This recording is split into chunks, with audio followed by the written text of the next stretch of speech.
Good afternoon, Jackie. Thank you for that. Thanks for coming in on a snow day for the rest of the government in the country. And as much of the country feels the impacts of that winter storm, President Trump continues to monitor the situation closely, and he has remained in constant contact with FEMA and emergency responders.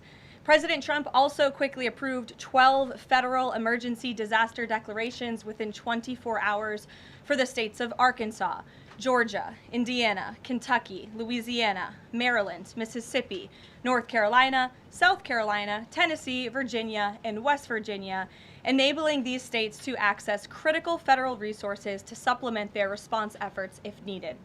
These declarations will help state-led efforts of turning power back on, clearing roads for emergency services, and keeping communities safe. The White House will continue to correspond directly with governors and local officials in the coming days, especially in those states that were harshly impacted by this storm. I would also like to address the chaotic scenes in Minnesota over the weekend. Nobody in the White House, including President Trump, wants to see people getting hurt or killed in America's streets. This includes Renee Good, Alex Preddy, the brave men and women of federal law enforcement, and the many Americans who have been victimized at the hands of illegal alien criminals. Saturday's shooting remains under active investigation by Homeland Security Investigations and the FBI. The Customs and Border Protection is also conducting their own internal review. As President Trump said yesterday, the administration is reviewing everything with respect to the shooting, and we will let that investigation play out. But let's be clear about the circumstances which led to that moment on Saturday. This tragedy occurred as a result of a deliberate and hostile resistance by Democrat leaders in Minnesota. For weeks, Governor Walz and the Mayor Jacob Frey and other elected Democrats were spreading lies about federal law enforcement officers who are risking their lives daily to remove the worst criminal illegal aliens from our streets: murderers, rapists, pedophiles, human traffickers, and gang members. Governor Walz and Mayor Frey have shamefully blocked local and state police from cooperating with ICE, actively inhibiting efforts to arrest violent criminals. They have also used their platforms to encourage left-wing agitators to stalk, record, confront, and obstruct federal officers who are just trying to lawfully perform their duties, which has created dangerous situations threatening both these officers and the general public and Minnesotans alike. This is precisely what unfolded in Minneapolis on Saturday morning. Obstructing federal law enforcement and inciting violence against officers is wrong and illegal. This used to be a universally accepted position in the United States. Amid the hysteria, we must remember how we got here to this moment today and what this Democrat opposition is about. Former President Joe Biden and the Democrats opened America's borders for 4 years, inviting tens of millions of illegal aliens from all over the world to flood into our country. Among them, violent criminals who terrorized American communities and have inflicted devastating, permanent pain and harm on law-abiding Americans and their families. Yet we never saw outrage from Democrats or their allies in the liberal media over these horrifying crimes against U.S. citizens. The pain of American angel families was ignored and dismissed because it undermined the Democrat narrative. Innocent Americans like Jocelyn Nungray, Laken Riley, and Rachel Morin are just a few of the many victims savagely murdered by illegal alien criminals. Earlier this month, an illegal alien from Mexico with a long criminal history who came into our country under Joe Biden's administration threw a baseball-sized stone at a school bus carrying children in New Jersey and fractured the skull of an 8-year-old innocent child. President Trump promised accountability to these American families by securing the border, deporting every illegal alien who has committed crimes, especially and most importantly, violent crimes. Nearly 80 million Americans voted for him to deliver on that very promise, and he is. As the duly elected president, the president is fulfilling the will of the people by arresting and removing these threats from our country in cities from Los Angeles to New York and, yes, Minneapolis. Yet Democrat leaders in Minnesota with sanctuary city policies have actively defied federal immigration law and the will of the people. And as a result of that defiance, 2 Minnesotans have now tragically lost their lives on the streets of Tim Walz's state. It is President Trump's hope and wish and demand for the resistance and chaos to end today. That's why President Trump spoke with Governor Walz directly this morning, and he has outlined a clear and simple path to restoring law and order in Minnesota. Number 1, Governor Walz, Mayor Frey, and all Democrat leaders should turn over all criminal illegal aliens currently incarcerated in their prisons and jails to federal authorities, along with any illegal aliens with active warrants or known criminal histories for immediate deportation. Number 2, state and local law enforcement must agree to turn over all illegal aliens who are arrested by local police. And then thirdly, local police must assist federal law enforcement in apprehending and detaining illegal aliens who are wanted for crimes, especially violent crimes.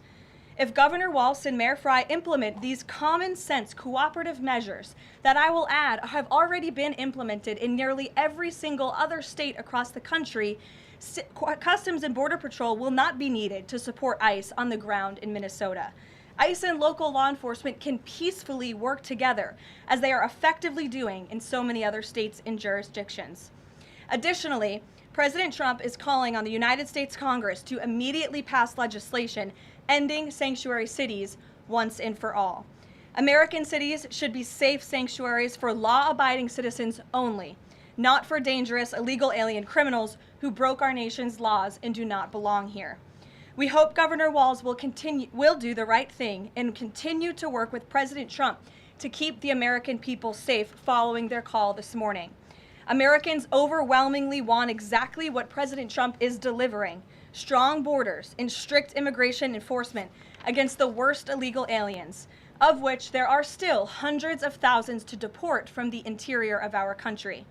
The most peaceful way to carry out this vital public safety mission is for Republicans and Democrats to do it together, and for state and local law enforcement to work together with federal law enforcement. We want to let cops be cops. You wouldn't know this continues to be a very popular policy position from the biased media coverage over the course of the last few days, but polling shows huge support for this exact thing President Trump is calling for. More than 80% of Americans favor deporting illegal aliens convicted of violent crimes. A country unable to deport criminals who enter it illegally is no country at all.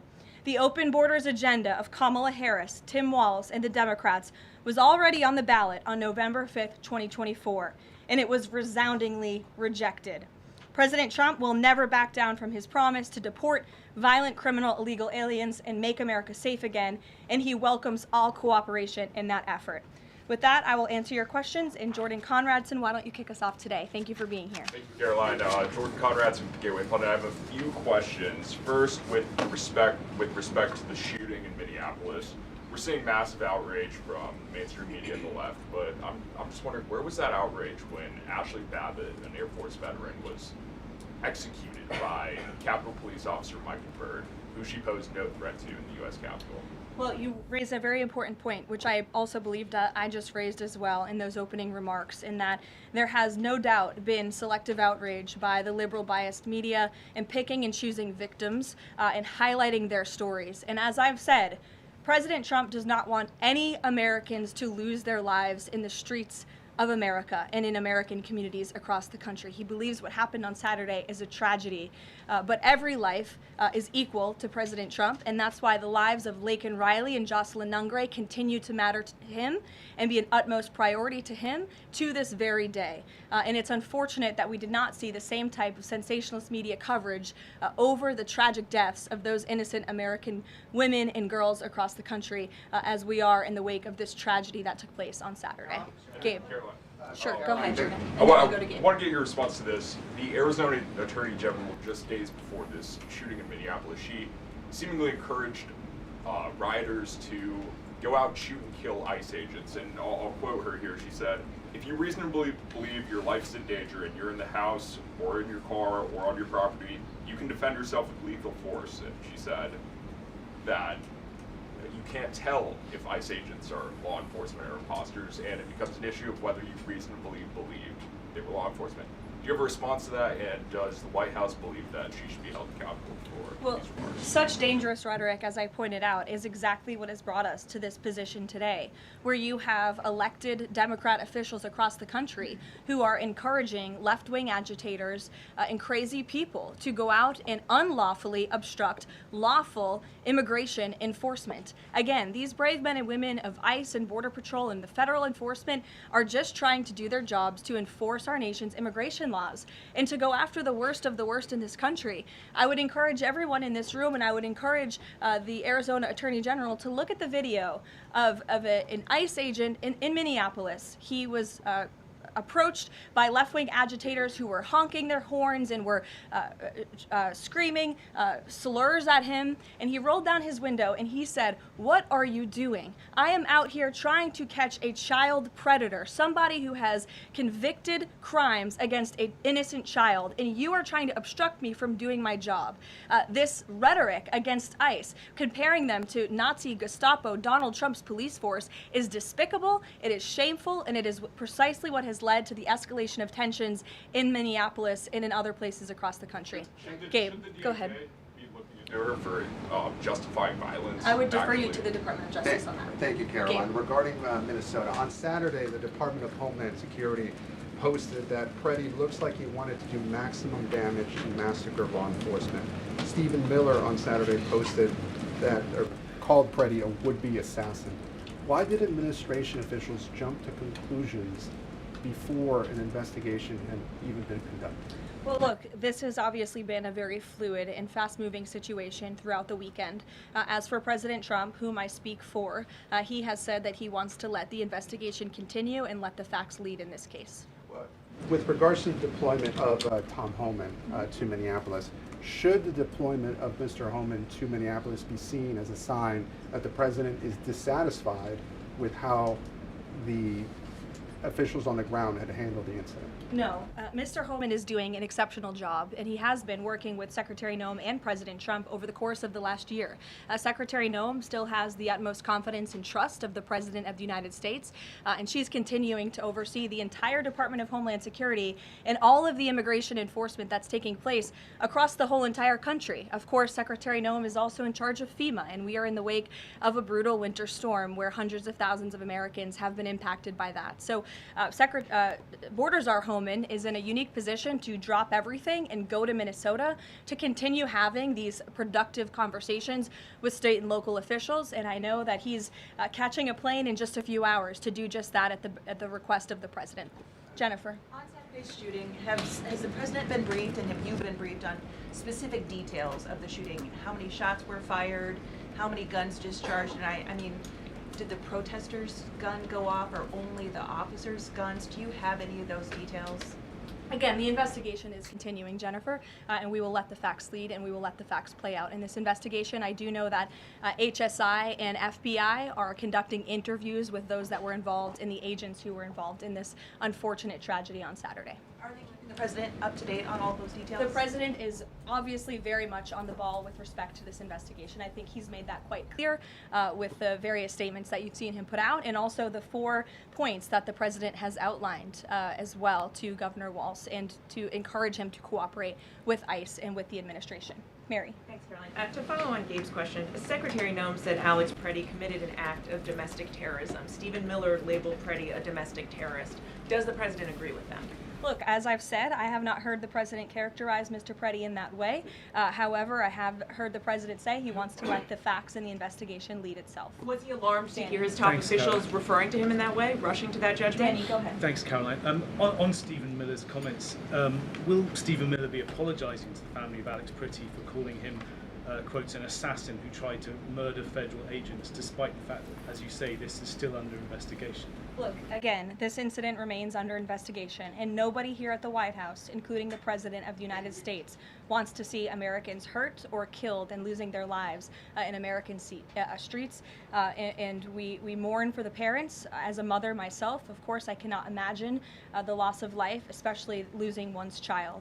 And that same empathy from the President goes for the parents of angel families, parents of victims of illegal alien in crime across our country as well, and that's exactly why the president continues to be wholeheartedly committed to deporting the worst of the worst criminals from our country. Why don't we go to the back? Kelly. Karoline, does the president believe that the killing, though, was a mistake? Has he expressed that at all? Again, the president has said, we have to review it, and this investigation needs to continue, and he's letting the facts on the investigation lead itself. Does he want body camera footage to be released to the public? Now, that's not something I've heard the president commit to, so I won't do that from the podium. Sure. Karoline, how serious is the administration taking allegations that local and state officials in Minnesota are actively coordinating with demonstrators through encrypted or non-encrypted communications, as well as providing government resources to impede immigration enforcement operations? I'm sorry, Carrie, could you repeat your question?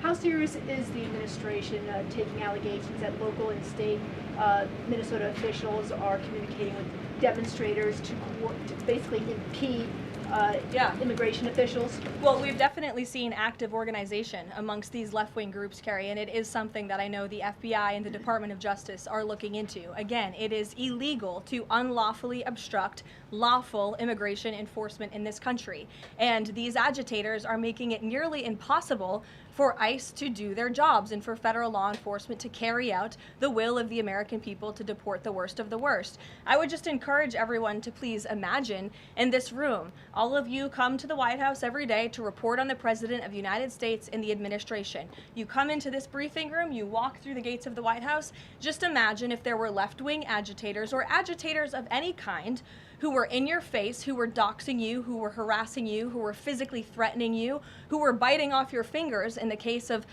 two Border Patrol agents we saw this past weekend in Minneapolis. That would make it very difficult for you to show up and do your job here at the White House every single day.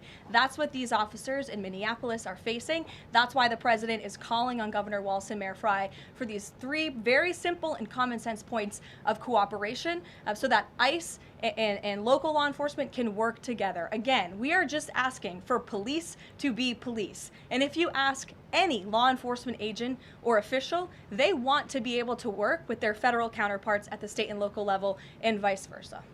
Caroline. Thanks a lot, Caroline. Two questions. One is looking forward.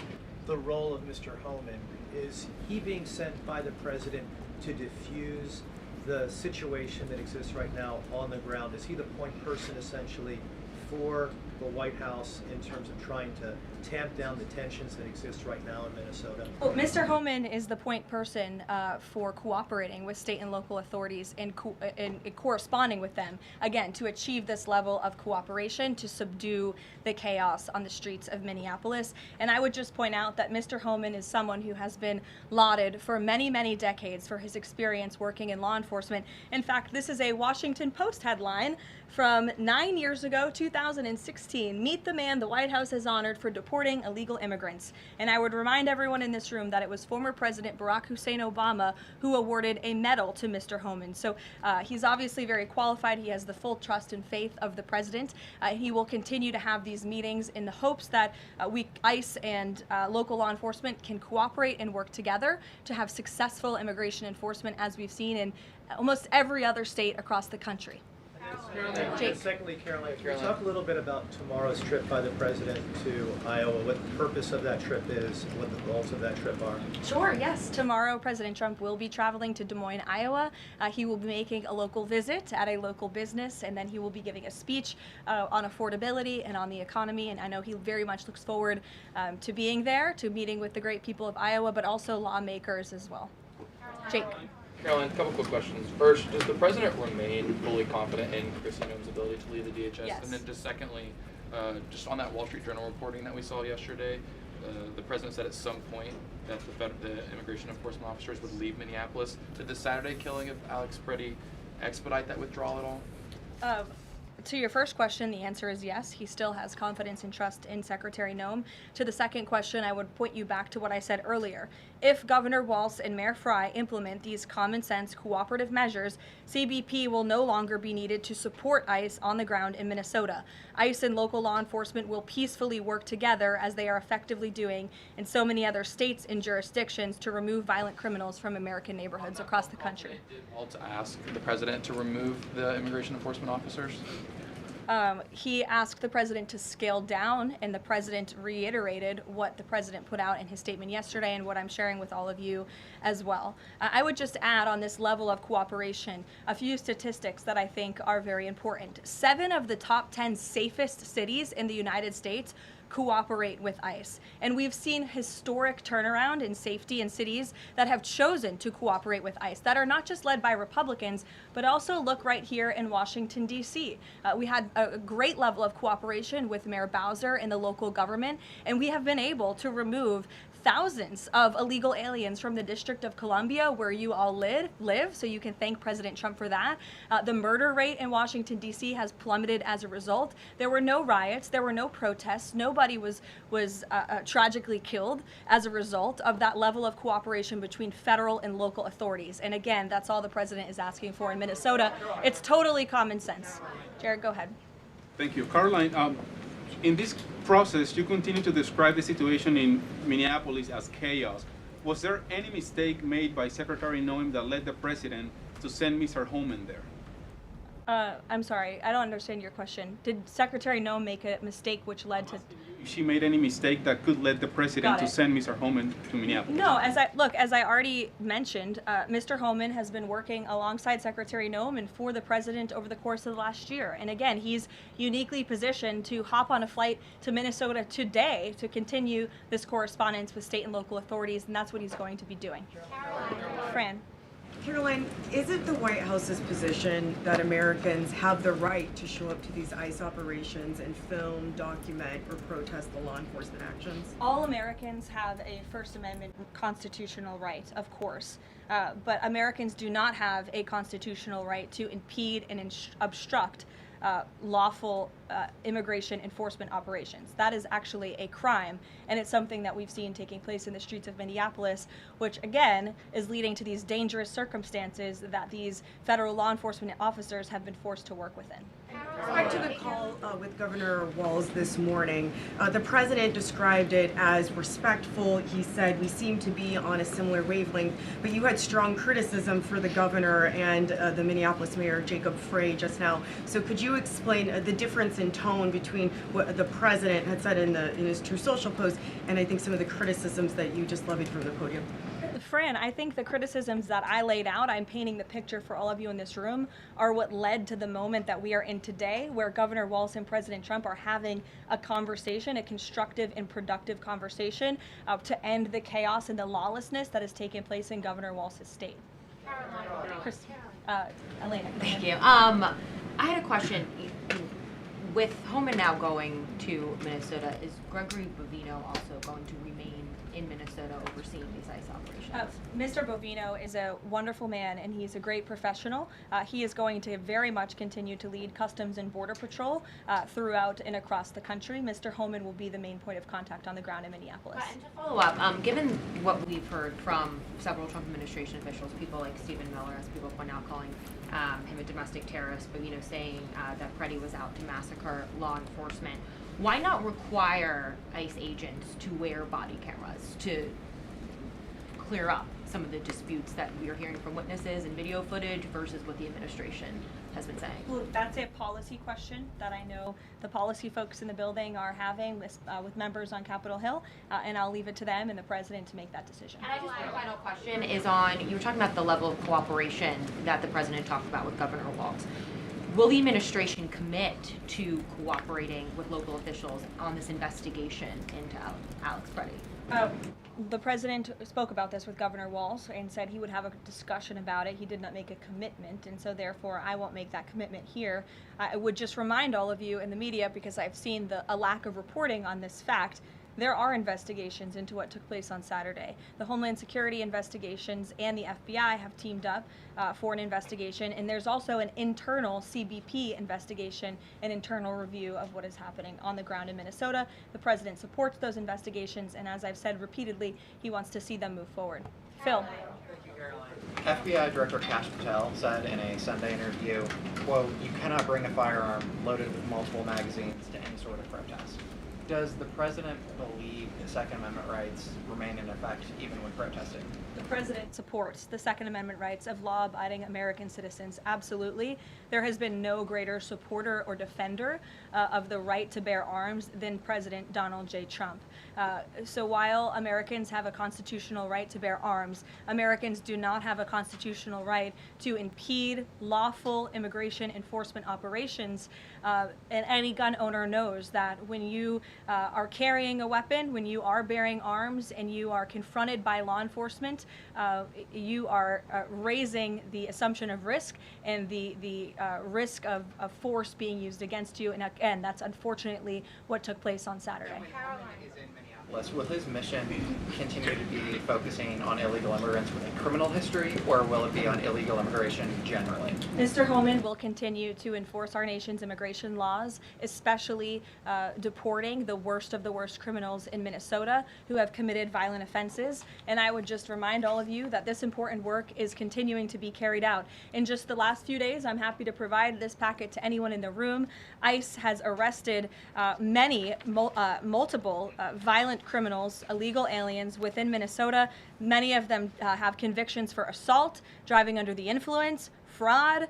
This individual here I'm looking at was an aggravated felon with multiple convictions for larceny, fraud, and forgery of checks, vehicle theft, drug possession, domestic assault, inflicting bodily harm on another, criminal convictions of larceny, identity theft, again, charged with driving under the influence. These are extremely dangerous people who Governor Walz and Mayor Frey have allowed to roam on their streets, and all the president is asking for is cooperation to arrest individuals like this and deport them from the United States of America.